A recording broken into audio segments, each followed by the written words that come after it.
Deviants. Welcome to show. I am the Clint, and I am here with the Gooch. I'm Vince Clortho, Keymaster Gozer, Volga Sildoro, Lord of Sebulba. Are you the gatekeeper? And we are the Social Deviants, who are here today to talk about one of the best comedic films in history, Ghostbusters. Oh, I agree. For me, I have it listed as greatest comedy ever. Wow. It might be. I wouldn't go that far. I mean, it's good. Probably not. I mean, but for me, in my personal pantheon of comedy movies, this is top 3 for sure. Oh, top 3? Yeah, for me, it's top 5. For me, it's going to be Ghostbusters, probably, and not in any particular order, but it's going to be Ghostbusters, Spaceballs, UHF. Oh, man, for me, Men in Tights has got to be up there. Yeah, that's my number one. Men in Tights is my number one. I fucking love Men in Tights. This is such a funny movie. This might be my number 2, though. This is up there. I don't know, maybe Dumb and Dumber. I don't know. There's a couple other ones. There's some others. There's some others. I still have to think about them. This is one of them, though. This is in the pantheon. Men in Tights, this one is definitely... I honestly think Snatch is one of the funniest movies I've ever seen, but, it's a different type of film. This movie was released June 8th, 1984. Obviously, we're doing it because it's October, and this is the type of movie that you do when October comes. And it was made on a budget of $25 to $30 million, and it actually made $295.2 million in America. So is that actually during its lifespan, or just during when it was out in theaters? It says box office, so maybe you could. I think it's at the time. I don't know what it's at now or what. Wow, I asked because most of the time they'll take Lifetime and then they'll take box office. But $284 million in 1984 bucks. That's a lot of fucking money. It's insane. Yeah. It really is insane. It says right here that if you adjust for inflation, it would have made about $641 million in current time. Oh, for a comedy, that's huge. Money. So it was a huge. That's huge, yeah. And that was actually the 295 was worldwide. So I mean, obviously now you're saying movies are making $1 billion, but these are ridiculously out of control. Plus, obviously, movie tickets cost a hell of a lot more now than they did back then. Yeah. So. And you also got to put in sure, they're making $1 billion, but it's $500 million to produce it, and then maybe $350 to $500 million just to advertise for the fucking thing. So even if you make $1 billion, you may even just be cutting even. Because this shit, it's got to be for $25 million, and that's what I'm saying. $295, and I can't imagine the advertising for it was very $100 million for it, right? No one did that back then. No way, no one did that back then at all. And plus, what were they going to advertise on? Exactly. Commercials, and trailers, radio. That's pretty much it. You didn't have all these things that you have now. So it was a huge hit, and it starred some of the alum from Saturday Night Live. Yeah, I don't know if this was. I don't think it was Bill Murray and Dan Aykroyd's first post Saturday Night Live film, or if he was in post Saturday Night Live at all, but. Obviously they teamed up for this, and you had Rick Moranis. Who was Rick Moranis also Saturday Night Live? I don't think he was SCTV. Yeah. Okay. So I mean, they got together some of the gang, and obviously they cast a huge. She was a huge star in the '80s, Sigourney Weaver, for sure. After the Alien movies, and she'd made some other films as well, but she's obviously just as well known for Ghostbusters, I think, just as Alien, I would say. Yeah. I would say, yeah. I mean, it was these two films that made her huge. I mean, don't be wrong, Aliens was what made her huge too. But when she was cast in this comedy, and she was obviously the dramatic aspect to Bill Murray's silliness and Dan Aykroyd's bumbling comedy that he has. You know what? And she was the opposite, right? So she did a great job. I love Sigourney Weaver in this movie. Plus, she's hot here, so. Oh God! Yeah. Let's get it over with. Let's just do it now. All right. No. Let's continue on. We gotta let this awkwardness build up. Let's rip it now. Yeah. I think that Sigourney Weaver is hideous. She scares me, And in fact, when I was watching it again, and obviously Devo's gonna laugh because he loves this when she says there is no Dana, there's only Zool. She's actually frightening to me. That's like horrific to me. I have nightmares about that. It's just pure sexual. It's so Sigourney, if you're listening, you're a beautiful woman. Don't listen to this guy. He doesn't know what he's talking about. All right, so I'm gonna put it this way. We're ripping the Band-Aid off. FMK, Dana Barrett, Janine Melnitz, and Gozer. It would be. Oh no, I would marry Sigourney. What? I would. I'd fuck Janine and then kill Gozer. Because that chicks with flat tops is not really my thing. So I put it this way. I put Dana Barrett, Sigourney Weaver, Dana Barrett, 10 out of 10. I'd marry her. Yeah. Right? Yeah. So that, like, on a scale of 1 to 10, Sigourney Weaver in this movie is a 10. Yeah. All right? Stop it. Annie Potts. You guys are damn fools. Annie Potts, Janine Melnitz, 9 out of 10. Yeah, she's hot too. She's hot. Gozer? I do like her more in part 2. I think she's sexier in part 2. And yeah. And you want to hear some blasphemy right now? Gozer, 8 out of 10. No, stop it. Now, hold on. Devo, even with the red eyes and shit? Oh, dude. Oh, the red eyes. So this is... Now, I have to ask you a question. If you fucked the Gozer, the chick version of Gozer, yeah, what happens when she takes her pants off? There could be some scary things. Yeah, it's. Wait, if she takes your pants off or her pants hers off? Pants off. Oh yeah, you wouldn't know. You don't know what's down there. Remember when, whatever. You remember when Sigourney opened the fridge and then you could see the light coming from the pyramid in the background? It's gonna be like that when you pull her pants down. Like the door's gonna be. It's gonna be like her vaginal crease is opening up and this light's just shining through, and these terror dogs come roaming through her vagina. You're gonna try to go down on it. It's gonna be like zoo. You get thrust into some interdimensional like portal that it's like her vag opens up to it and shit. Or like when she was floating. When Dana was sitting in her chair and like the hands start coming out, like they're gonna come out of Gozer's vagina. Oh man. Oh man. God, I'm so hard right now. Yeah. Oh God, I would definitely marry Annie Potts. She's hot, man. She's pretty. She's a really attractive woman. Yeah, Ghostbusters. What do you want? Yeah, Clint, you want to have some sex tonight? I love the Jersey accent. Oh, Clint, your dick is so hard. I want to suck it so good. You're a brave man. Give me that big such black a brave cock. I don't give a damn. She's such an attractive woman, though, man. Annie Potts is an attractive woman. Yes, her face pretty. Gozer. I don't think I would fuck her. So can I just jack off to fucking Annie Potts? The other two. You gotta make a decision, fool. You gotta stand. These are the hard decisions in life. Now, hold on. Question. If I have to fuck Gozer, does it have to be Gozer, or can it just be the actress who plays Gozer? No, it has to be the actor. It has Gozer to be Gozer in that form. It has to be that actress in that form. Yeah, it's not like Stay Puft Marshmallow Man. Exactly. Or it's not like the actress who played her and stuff. That's not fair.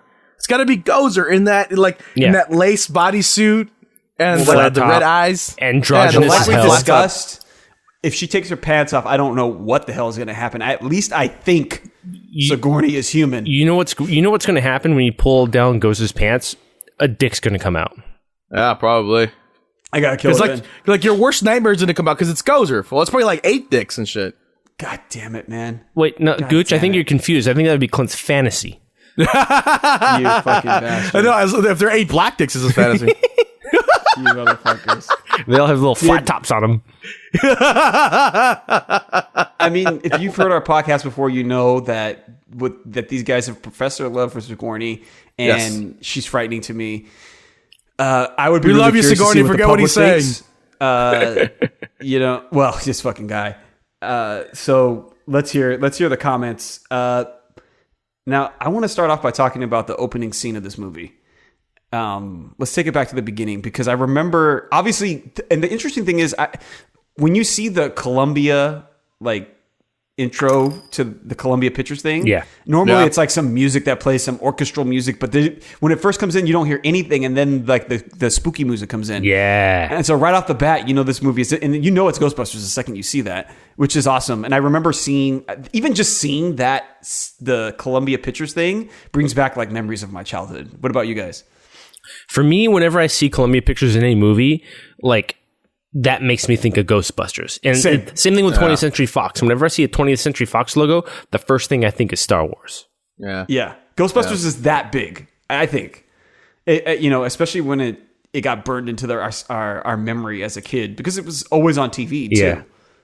Yeah. And then the scene where you see the librarian go to the library and then she gets scared. That's just pure classic greatness. What's that librarian's name?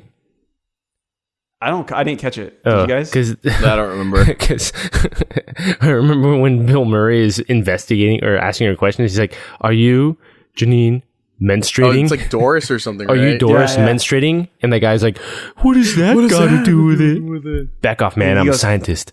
I love that. This is one of those few movies where I can quote the shit out of this movie. Yeah, I've watched it. I watch it that much. Dude, some of the acting almost seems like robotic to me because I've seen it so many times.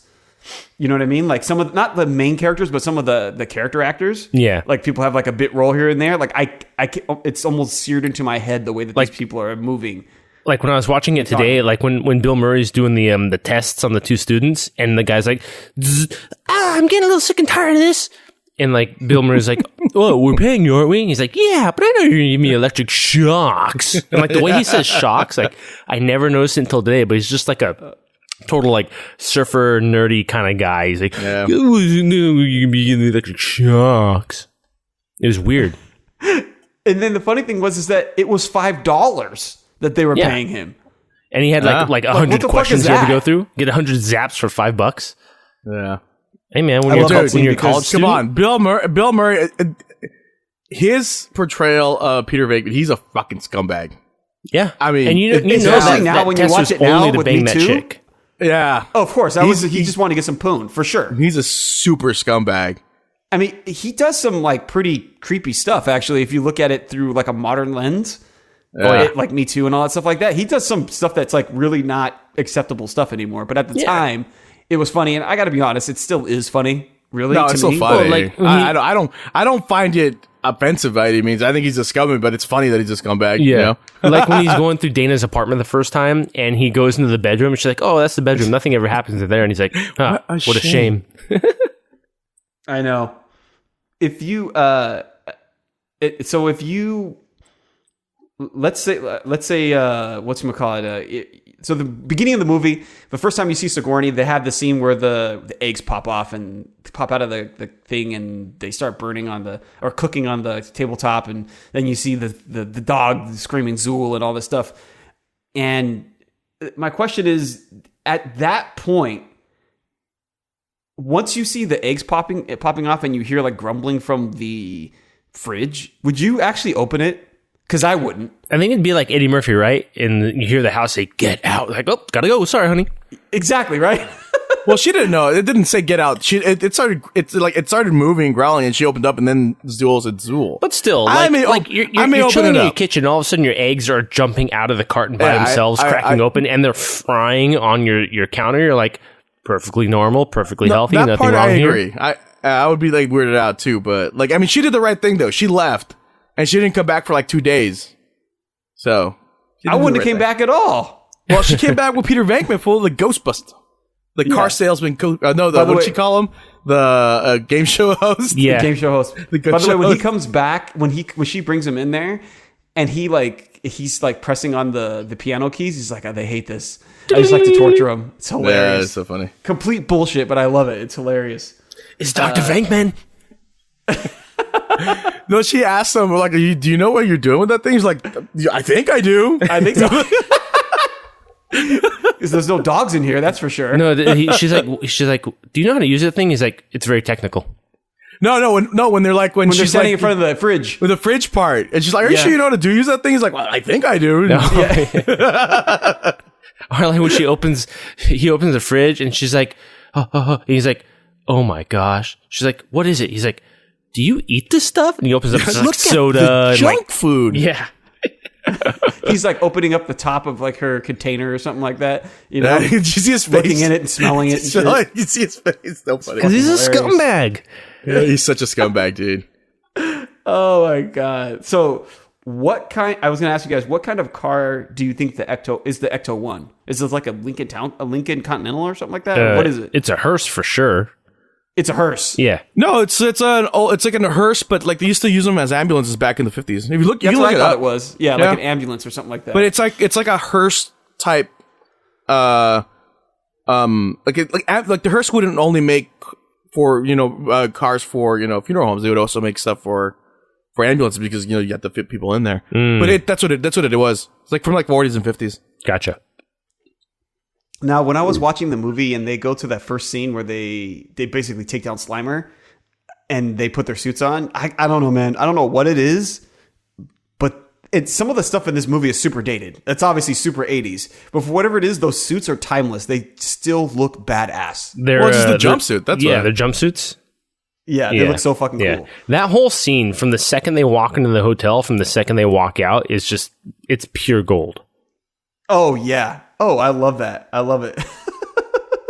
I love that scene. Like it's so stupid. Like they got even when they get to the ghost in the dining area, and they're like, "Oh, come on, we gotta clear some tables." And then Venkman's like, "I've always wanted to do this," and he rips the table cover from like under all the plates, but everything just goes flying with the exception of the flowers because they're this wide base. And he's like, "The flowers are still standing."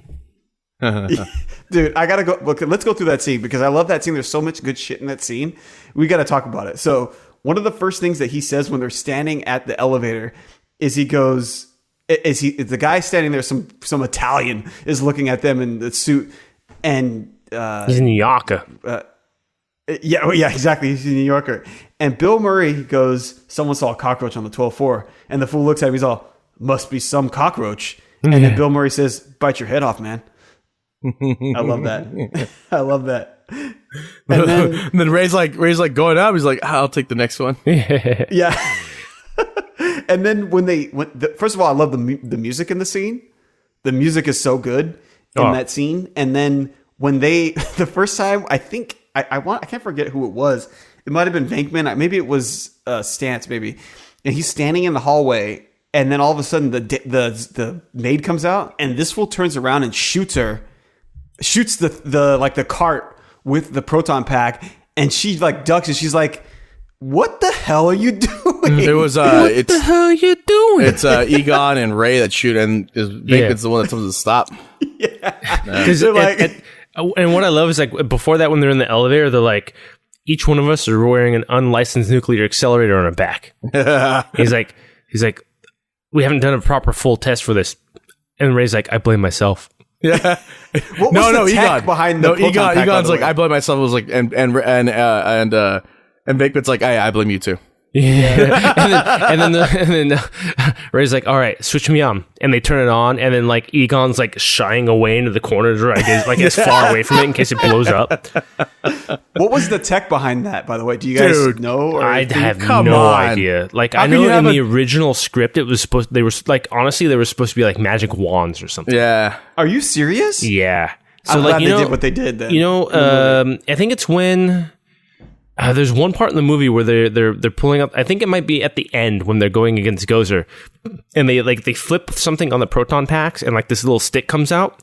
Like that is like the quote unquote wand on the proton pack, and that was like essentially the inspiration that was supposed to be like the original way that they could capture the ghosts. Wow, weird. Yeah, that's terrible. The scene where Ray first sees Slimer, I just can't help but laughing every time I think of it, because Ray turns around, he looks at Slimer, and the cigarette that's on the end of his lip falls out, and he's like, but it's stuck on his lip. No, the best part, it's like it's stuck to his lip while he's talking to him. Yeah, it doesn't even fall. It's just he's like talking to him while Venkman, with the cigarette still stuck to his lip. Like, every single time I laugh, ready? Throw him, and then like Slimer like runs off. Yeah, and then when like he tells him not to. So the first scene where Egon tells him not to cross the streams. Yeah, I'm thinking to myself, like, knowing the movie, you've seen the movie a bunch of times, right? So you hear that, and you're thinking to yourself, when they shoot those streams, it's not like those things are controlled. They're like wrapping around each other. So like, yeah, they're gonna touch each other.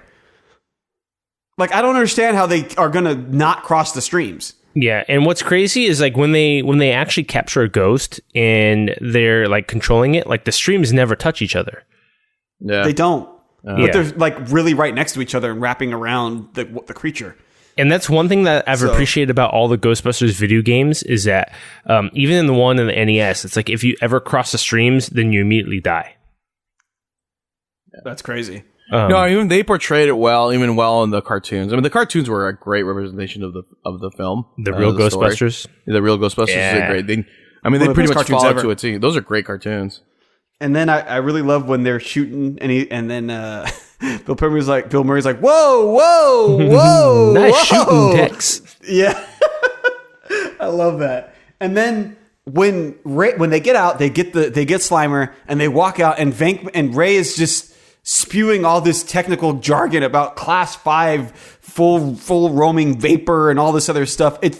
Is it just garbled goobly gobbly, or is it like real? It's not like real, like it's not real science, but like I know Dan Aykroyd, like his family is big into the occult and like the paranormal and stuff like that and UFOs, and so I think all that he's talking about is a bunch of research that he's done. So it's like there's a community that talks about this stuff and they treat it like it's real. So he's pulling from that. He's not just pulling stuff out of his ass. So I want to let's get into this right now because I had a question later on, but let's talk about the whole mythos of at least just this movie. I know there's like a different mythos in the second movie that sort of plays and borrows from this movie, but let's talk about the mythos from this movie since you got into it here. There's Gozer the Gozerian, who's also the Traveler. Yeah. Who's also the Destructor. Yeah. There's Zool the Gatekeeper. There's Vince Clortho, Keymaster of Gozer. And he even talks about some of the other times where Gozer took on different forms, such as a giant slore. Ooh, I'll get the quote for that. Yeah. So I was curious what your guys' knowledge is about the mythos of, and if you watch, obviously Gooch mentioned the Real Ghostbusters cartoon. They go into it way more in the cartoon, and it's really cool. And there's like a book that they mention and stuff like that. So, well, I mean, there's what is it called? Something Spirit Guide. What's that? The Tobin Spirit Guide. Tobin Spirit Guide. Yeah, they mention it in this movie. Yeah, and they mention it in the other ones too. Yeah. But even in the cartoons, they don't go. I mean, Gozer comes back in the cartoon. But again, they don't go too far deep into what like the rest of the mythos is of him. So, all right, here we go. Gozer the Traveler. He will come in one of the pre-chosen forms. During the rectification of the Voldrani, the Traveler came as a large moving torb. Then during the third reconciliation of the last of the Metrix supplicants, they chose a new form for him, that of a giant slore. Many shubs and zools knew what it was to be roasted in the depths of the slore that day, I can tell you. I mean, who knows what that means, dude? Torb. That is just pure psychosis right there. Yeah, I have no idea what that means. So you actually think he's just talking nonsense? Well, it might be like some Lovecraftian stuff, dude. I don't know. That's what I was thinking. It has to be Lovecraftian stuff, right? It might be some Lovecraftian well, I mean, stuff. Like, I looked up a lot of these things, and they're like, so apparently, like, a lot of these races and things or whatever they were, and so apparently Gozer is from like 4,000 BC or something like that. 6,000, I think it said. It's Sumerian. Yeah. Sumerian. Not the one, not Sumerian, not what not what Conan is. Yeah. It's not Conan and Gozer. No. Could you imagine Sumerian, if Grace Jones was the original Gozer? Oh man, she should have been. She should have been. Aim for the flat top, baby. That's a scary woman right there. And then there's also, they talk about Ivo Shandar, so, the person who, architect of the building. And so what's interesting too is that in the video game, the one that I star in, Ivo Shandor is the one that comes back, and he's trying to take the power of Gozer. Okay. So there is some sort of like world building that they've done that they don't quite explain, which they do very cleverly because they don't give you too much where you can't really pick it apart. They're just giving you pieces enough to get you the plot. Yeah. They give you enough to where you're like, okay, this makes sense. Like ghosts are coming around and like there's like some like occultish spiritual aspect about it, and there are people that know about this stuff. So obviously if people know about it, then they have to figure out a scientific way to capture them. And like they Ray even has like a scientific way to not only capture but to contain the ghosts, and that's like that's one thing that I don't think they really covered too well in their most recent movie. They got the two scientists and they're like, yeah, we figured out a way to where we can capture ghosts, but like that's kind of it. And if from what I remember, even when they have the trap, I don't think they had a containment unit. Well, I don't remember in the new one. I'd have to watch it again. But you're right. I only watched it once. I love that movie. Me too. I thought it was really good. It's I think of it like, it's like a Ghostbusters in another dimension, I mean, honestly, the only mistake I thought they did, and it had nothing to do with the movie itself, it was more of the advertisement for it, that they kind of like, they tried to like say that, oh, it's 30 years later and there's these other people. It had nothing to do with the old ones. Yeah. You know what I mean? I think that's where they messed up. They should not have even mentioned the old, like, at all in any of the advertisements. Because even though like it does take place 30 years after the last Ghostbusters, like it's not connected, so don't play it like it is. And they had had Bill, they had Dan, they had Ernie. They shouldn't have had them in there. No, I mean like at I don't think so, because people like the people that like the fans. Even if it was fan service, people love Ghostbusters so much that they shouldn't have had them in there. But it's not like they were Venkman. They weren't, Stantz and Zedmore. They were like, but people will think of like, why? Well, so they're in the movie. Then why weren't they just the Ghostbusters? That was my. Now thinking. they're making Ghostbusters 3, and they're all coming back because everybody loves movies from the 80s where all the old people come back to play their characters, just like Luke Skywalker, my problem is I don't think Solo, it could be Lando Calrissian. Rambo. I don't think it could be the comedy can be like the comedy in this movie. So it's gonna be like totally it's gonna be weird how they do that. And plus you're missing Egon. Like Harold Ramis was. That one's harsh like, to do. He's a huge part of the Ghostbusters, and it was him and Dan Aykroyd is the ones that wrote it. Yeah. So I don't know. No, it's good. Like half the story is gonna be gone. And then you've got Bill Murray, who just absolutely like he is the Harrison as Harrison Ford is the Star Wars. Bill Murray is the Ghostbusters. He is. Yep, I completely agree. So let's talk about how sexy Sigourney Weaver is. We already did, but I want to talk about it again because there is no Dana. There's only Zool. You reminded me of the scene where Ray is like fantasizing about getting sucked off by a ghost and shit. I love that. That's hilarious. The funny thing about that is that like I remember when I was younger, I've only watched like the Ghostbusters on TV, like when it was like on ABC, like Saturday night movie. So they don't show that part, right? They don't show that part. So when I watched it later on, I must have been like 8 or 9 still, right? So I was still pretty young. When we rented it from like the old school rental movie places and we watched it, I was like, wait, what the hell's going on here? Because I was 3 years old when this fucking movie came out, so I didn't get to see it. I'm going to ask you guys this. If you were being sexually accosted by a ghost, would you just let it happen? But it was his dream. It wasn't even real. No, it was a dream. This is still a valid question. Gooch. Ghosts. In my dream, can obviously physically interact with people. Was wearing. This shit was weird because that fool was wearing. He's wearing it like an old timey captain's outfit. No, he was wearing like what the Beatles wore in the Yellow Submarine. Those weird it was like a blue an old military outfit, officers like a naval outfit. Yeah, but it was gaudy like the thing from the radio because they were on a Yellow Submarine. Either way. Still didn't answer the question, Gooch. Yeah, I would. I mean, she was hot. She looked like the what is it? The fairy godmother or the witch from not the old one, but the one that gave Willow the stick. Willow in the forest. She looked hot. She looked like that. She looked like her. So I wouldn't mind. Oh, obviously, it's like you get her pregnant, dude. I would bang Gozer. What do you expect, Clint? Yeah.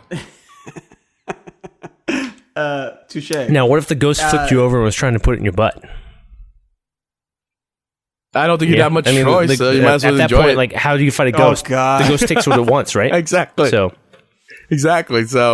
just go along for the ride. Go along for the ride. Oh my god. Hopefully she used lube. Well, it's called ectoplasm. Ectoplasm. Ectoplasm.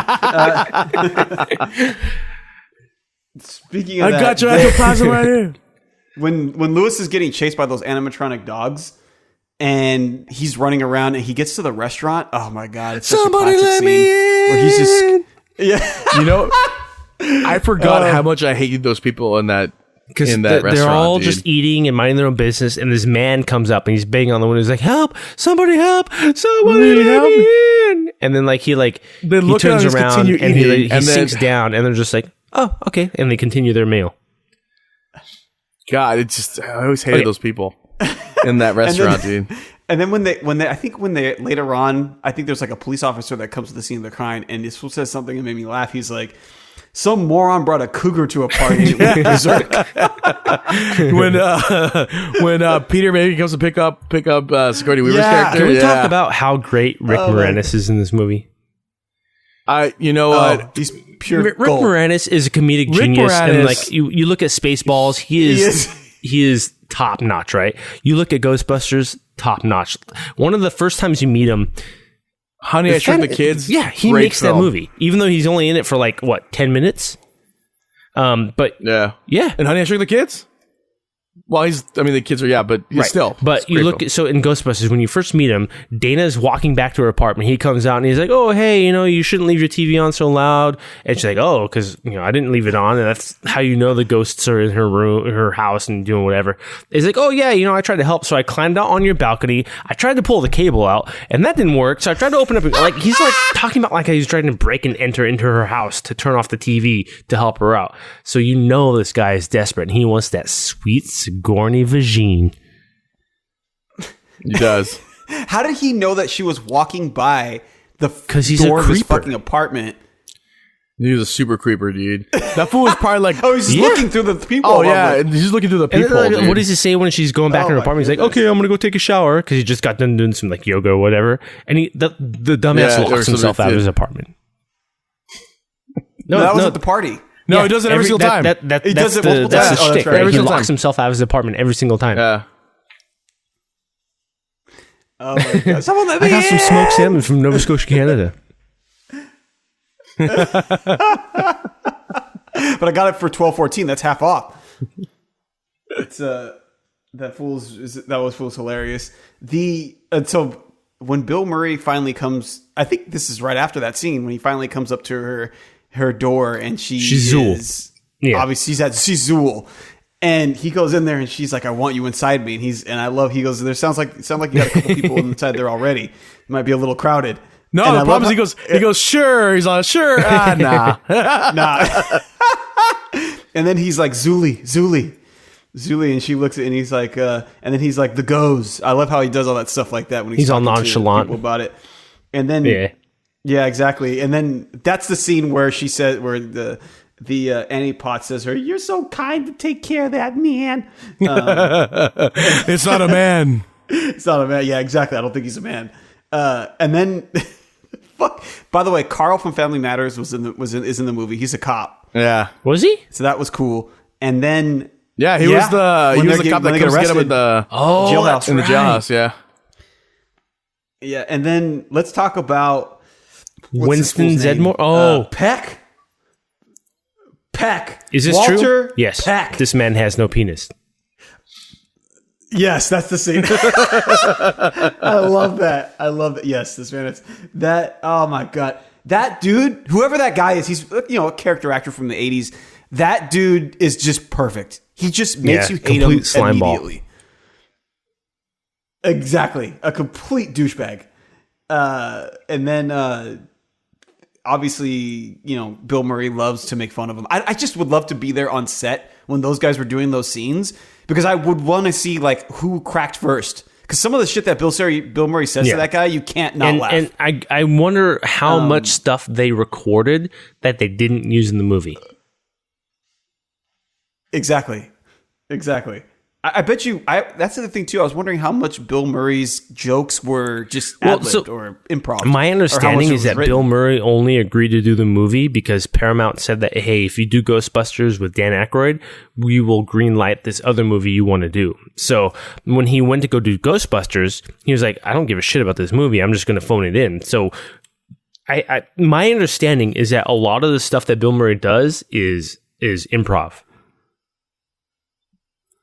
Oh my god, he's and that's the thing, right? He does like, if that's true, if most of this role is improv, he created one of the most iconic comedic roles that a lot of people aspire to. They are inspired by, and he even like, look at, we're going to talk about this movie next week, Zombieland. He's in that movie reprising his role as Bill Murray, and he's even Peter Venkman in that movie. I love it. I wonder what movie it was. I wonder what movie it was. It was called Razor's Edge. Maybe. Never heard of it before. Oh, okay. Interesting. I don't know. Did they end up I'll look on IMDb real quick. Yeah, it's there. I know I had it right here. Oh, okay. So It's definitely there, yeah. Movie. So also I wanted to say, when we were talking about the mythos of the movie and how Gozer is supposed to be Sumerian, there was a lot of pyramid imagery and things like that. But I don't know if the Sumerians had pyramids. I don't know. I know nothing about the Sumerians other than they have some chick with a flat top representing them. Well, I mean, it was like meant to signify like the mind's eye type thing. That's what that pyramid with the eye on top of the damn the Illuminati. That's what that pyramid was supposed to signify. That's what I was thinking. Yeah, that's what it was like, the mind's eyes and shit like that. Did you magic? This guy. So when Gozer appears, I mean, she, like you mentioned, she has a flat top. She has like a terrible lace outfit on, and she has heels on. Like, that's one of the most dated parts of the movie, honestly, is the way that she looks. Like, if they were making this movie now for the first time, Gozer would look completely different. Right. Or at least the female version of Gozer would look completely different. And that's one of the few things in this movie that sort of seems very odd to me when I'm watching it now, 35 years later.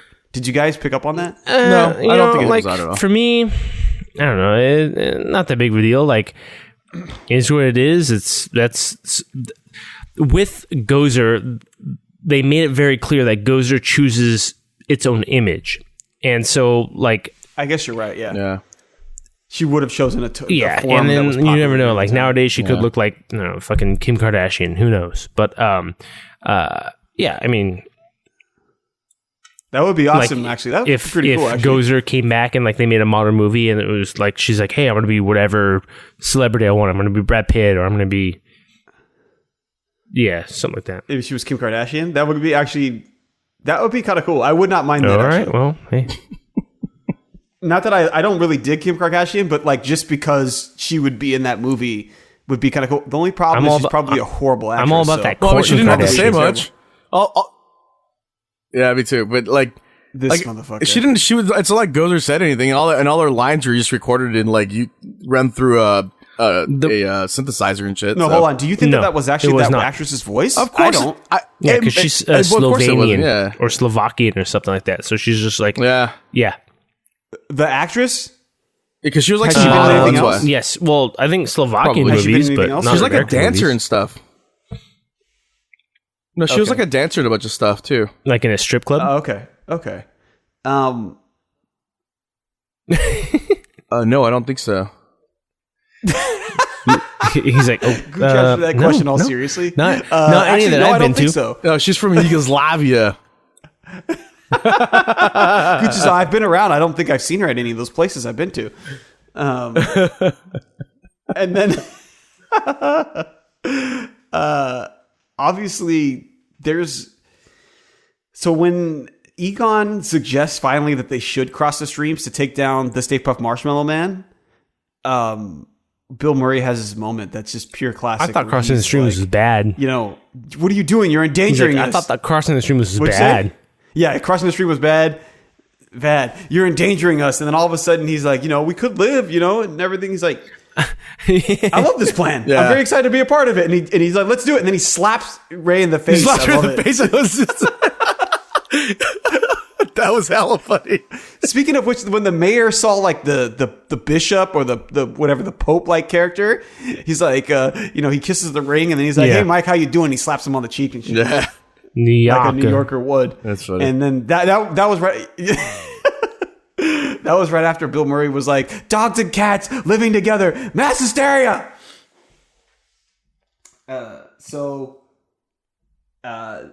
Let's talk about our favorite quotes. I mean, I've already covered half of them at least. Gooch, you texted something earlier. You have to repeat. Do you guys have any others?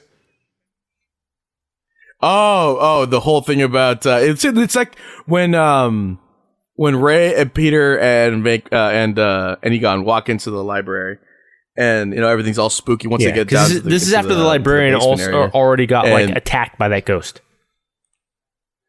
Yeah, and they already interviewed her, so this is like right before they get scared, and so they walk down there, and dumbass Ray goes, "Did you hear that?" And you hear the no. Oh, it was a listen. He's a listen. He's a listen. Do you smell that? You smell that? Every single time. I remember because I never noticed it when I was younger, but when I was older, when I started actually paying attention to what they're saying, I laughed so hard. And every single time previous, dude, I was driving home when you texted that, and I had that up on my phone, and I would look over, and I just reading it, I would burst out in laughter. Yeah, it's just this funny line. It's just Ray's such a he's a super intelligent guy, right? But he's like a buffoon, of course. So there's one. Ray's so funny. I don't remember the exact line, but there's one when they're in jail after Peck got them arrested, and Ray and Egon are explaining to everybody what's about to come and how things are, and then all right, was this? No, I think they might be in the Ghostbuster house or something like that. But they're talking to Winston, and then they're like, "Imagine this Twinkie," and then it becomes like 50 times the size, and it covers all of Manhattan. And when Winston's like, "Yeah, that's one hell of a Twinkie." It's like, because Winston's this random guy that's like, "I just want a job. If you guys are willing to pay me, I'll believe whatever you want." And then they're trying to explain to him scientifically what all this stuff means. He's like, "Yeah. That's one giant Twinkie." Or when he's talking to the mayor, or he's talking to the mayor, he's like 600-pound Twinkie. Yeah. If you don't, these guys, before this, I never believed any of this stuff, but I have seen some shit that will turn you white. And I'm like, all the white guys in the room were all uncomfortable when he said that. Yeah. First of all, I love Annie Potts. Every time she talks. What about the first time she answers the phone? Ghostbusters, what do you want? What do you want? That was when she was pissed. Because Pete was just making fun of her. Ghostbusters, what do you want? Yeah. He's like, well, there's a lot, with your woman with your type of skills, there's a lot of good jobs you can get in the food services, the food services or housekeeping industries. I was like, damn. Hello, Ghostbusters. Yes, we're real. Oh, you have? Oh, that's fantastic. Yeah, we got one.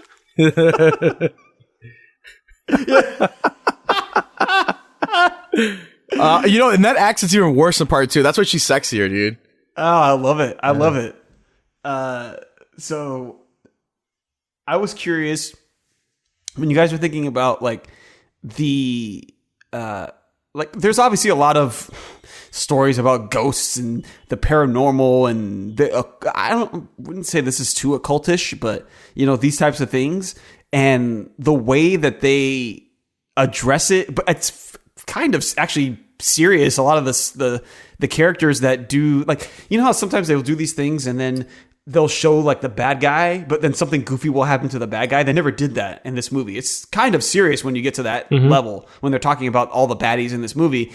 But of course it's a comedy. But I just was wondering how you guys felt how would you compare the way that they crafted the ghosts and the mythos of it and everything compared to some of these other horror films that have about ghosts and all that kind of stuff like that. Well, I mean, because I don't really see movies doing it the way that this movie does. Well, you got to look at it this way. I mean, what ghosts did we actually see? Slimer. So we got to see Slimer, right? We got to see Slimer. We got to see a pterodactyl. We got to see the it was cab driver. The cab driver. The cab driver was pretty frightening, to be honest with you. Because it was he was a legit zombie. Yeah, he was a legit zombie, or at least a skeleton with desiccated skin and shit, right? So and they did a good job there. The one in the beginning. Oh, the one in the beginning when lady. she That was frightening. That used to scare the shit out of me when I was a I kid. remember as well a kid, I would watch this movie, and whenever that scene came on, I would always cover my eyes. Yeah, that was a Same. frightening scene. And same. I'm being honest to God. I'm holding up my hand to our Lord and Savior Beelzebub. I used to cover my eyes until I was about probably 12 years old. I believe it. There's you nothing were wrong with panting. that, and that's why I can't show it to like my nephew. I don't think that's like one of the barriers for this movie, showing it to your kids. Yeah, I was thinking that this movie is, it's a comedy, but there's a certain age where I don't know what that age is, where I'm not sure it's really good to show it to a kid. It might give them some nightmares or something like that. Yeah, I think it's like it's in that same group as like Beetlejuice, because I'm not really sure. I mean, I don't think Beetlejuice is frightening, but it does have some frightening things in it. and very adult comedy in that movie too. Yeah, it really is. I don't really remember when I watched it, but I remember watching it when I was young and never being frightened by Beetlejuice. No, but remember Ghostbusters, the first time watching. Well, that first scene. Yeah, the it's first so scene is unexpected, the main one. Yeah, right? but because it was even so when you've seen unexpected it once, to see. and you're trying to, and you know it's going to happen when it's coming again. I think the Right, nature of the as a scene, the little fact kid, that she yes. comes out and scares you like that is. The anticipation of it and everything. I remember when I was a kid, I was like, I just want to get past that scene, and then I'm good with the rest of the movie. yeah. You know? Well, I mean, I used to watch like, Friday the 13th stuff when I was a little kid. So after a while, this stuff wasn't really that scary. Well, I think even that stuff is not the same type of scary as like a ghost when you're a kid. Yeah, but it was, I mean, you could tell like one that uses like, what did they call it? Like animation to like actual physical, like, horror. So it's a little bit different. But I think that first scene was that like a real. No, it was like it was maybe a real somewhere animatronic between. that they just made look like it was. It was a Or real like animatronic, or like a sure. puppet. You're looking like a puppet. Yeah. Okay, yeah. I think so. I No, mean, some of it the other stuff, definitely like was, Slimer is all drawn. I've seen the behind the scenes, and it's a legit puppet. There you go. Yeah. So I'm scary. not saying that it wasn't frightening the first time. I'm just saying that after it was like, okay, I kind of expected it, so I wasn't frightened after. But I was frightened the first time. I ain't gonna lie. What did you guys think of and that reminds me of the animatronics of the dogs. By the way, what were they called again? Like hell dogs? Terror dogs. Terror dogs? Terror dogs, yeah. It was terrible. And like obviously when they first popped out at Lewis's party, you could tell that it was just an animatronic that was attached to the ground when they were showing it was real, and that looked really awesome. But when they tried to like animate its full body, it looked bad. It looked really bad. It looked like Jason and the Argonaut type things. Yes, exactly. It was claymation. It was a stop motion stuff. It looked really, really bad. Yeah. But It definitely was not great.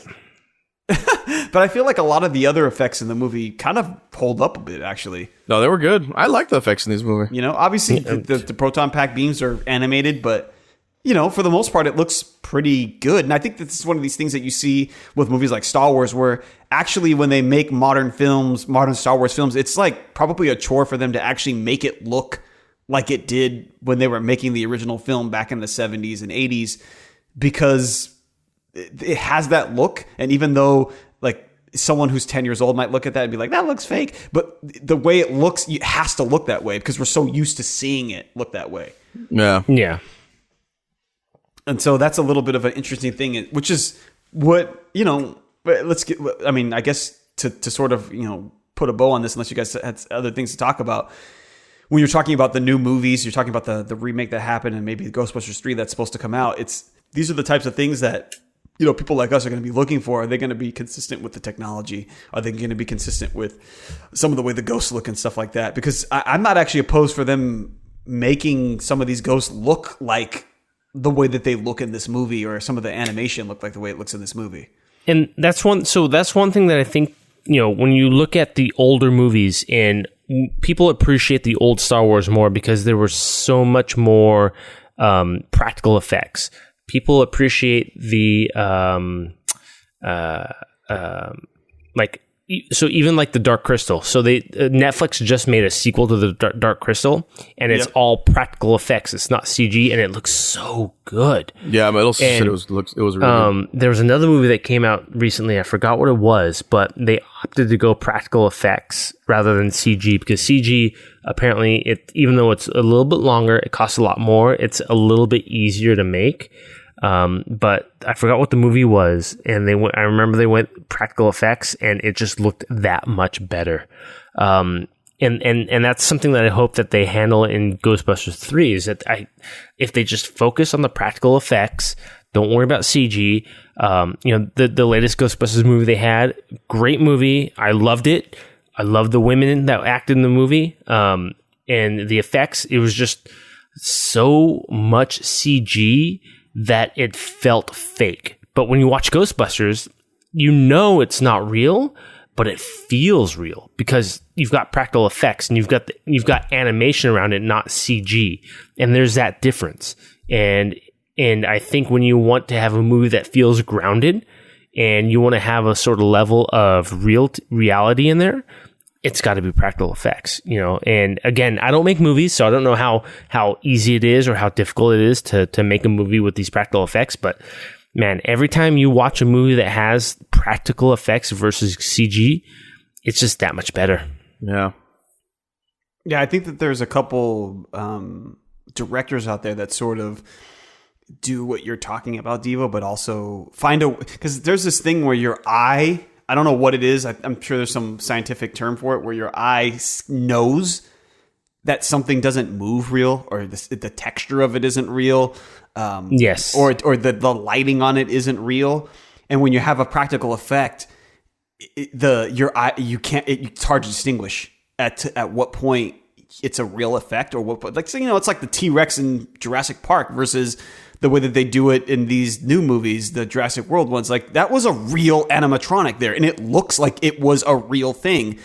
And some of these directors, I think, like in particular, like maybe Guillermo del Toro, will use a combination of practical effects and CG. And so there's the thing that tricks your eye is you don't know at what point it was CG and at what point it was like a real thing, or animatronic there, or a practical effect. And I think that's the way of the future. And I think people need to do that more because with the way that CG is going, you just can tell. Like, we're watching the Marvel movies and I know that Iron Man suit is not real.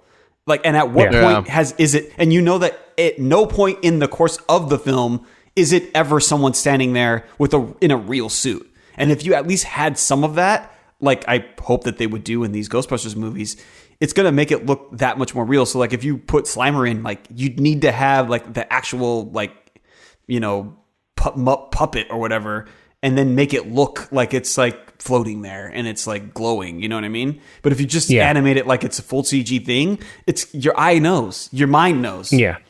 And that's one thing that I did not like about Slimer in the newest movie is that like Slimer and his wife or girlfriend, whatever, it was obviously not real. But when you watch Ghostbusters, and even Ghostbusters 2, when Slimer looks a lot different, and he looks like more, in my opinion, he looks a little bit more stupid.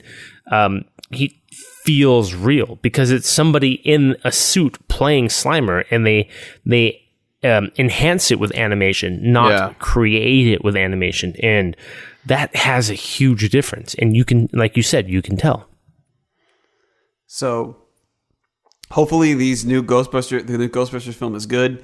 I think more than even that, I just want Bill Murray to have his same Peter Venkman wisecracking, awkward character, and for Ray to be the bumbling idiot. And I don't want to say he's a bumbling idiot, but he's a buffoon, like you said. He's a buffoon, yeah. And it'll be regretful that Harold Ramis won't be in there.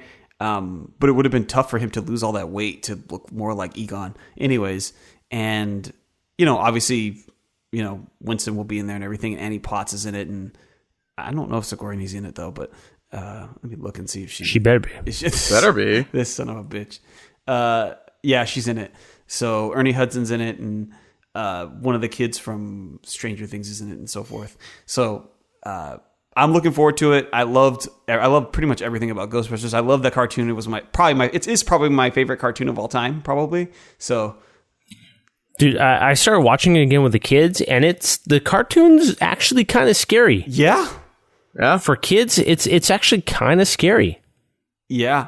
I remember the Boogeyman arc, or whatever. That was kind of scary, actually. Dude, Sam Hain, I think, is one of the scarier ones that you can get. I don't know if you've got to that one. It's the one. It's it's like the spirit of Halloween. The guy with the pumpkin head. Yes, With- that's the one. Yes. The pumpkin head with like the human teeth, dude. Sam Hain was that one. That one could be scary. He's the one that he tricks the children to make them follow him. He came back a couple times though, didn't he? Yeah, no, he comes back twice or 3 times. I think he comes back 3 Like times, the and they first even time- see him inside the containment unit, right? Yeah, the first time I think he's like trying to take over Halloween and rule the world, and then the second time he comes back because they I guess one of his like little minion goblins releases him from it, and then he's trying to make everything Halloween type thing, and get his revenge on the Ghostbusters. Fucking Sam Hain. Sam Hain. They had really good, and then the other episode that was really good was the one where they actually had to deal with like Lovecraftian being. It's like there was like the squid cultist. I remember that one scared me. Was that the Cthulhu? Yeah, when Cthulhu came out. Yeah. Oh, like the Cthulhu type character or like being that one was scary. They had that. I mean, it was just really, really cool stuff that's in that show, and I love Ghostbusters for that reason. And so I have one thing left to tell you guys, and we didn't mention it. I'm surprised none of us mentioned it yet. But if someone asks you if you're a god, you say yes. He-Man. So that concludes the Social Deviant review of the original glorious Ghostbusters masterpiece, Ghostbusters. One of the greatest films ever made. I agree. Agreed. There you have it. So, see ya. All right. Well, bye then. By the way, one last question for you guys. Oh, you fuckers. It's fine. What were we going to ask?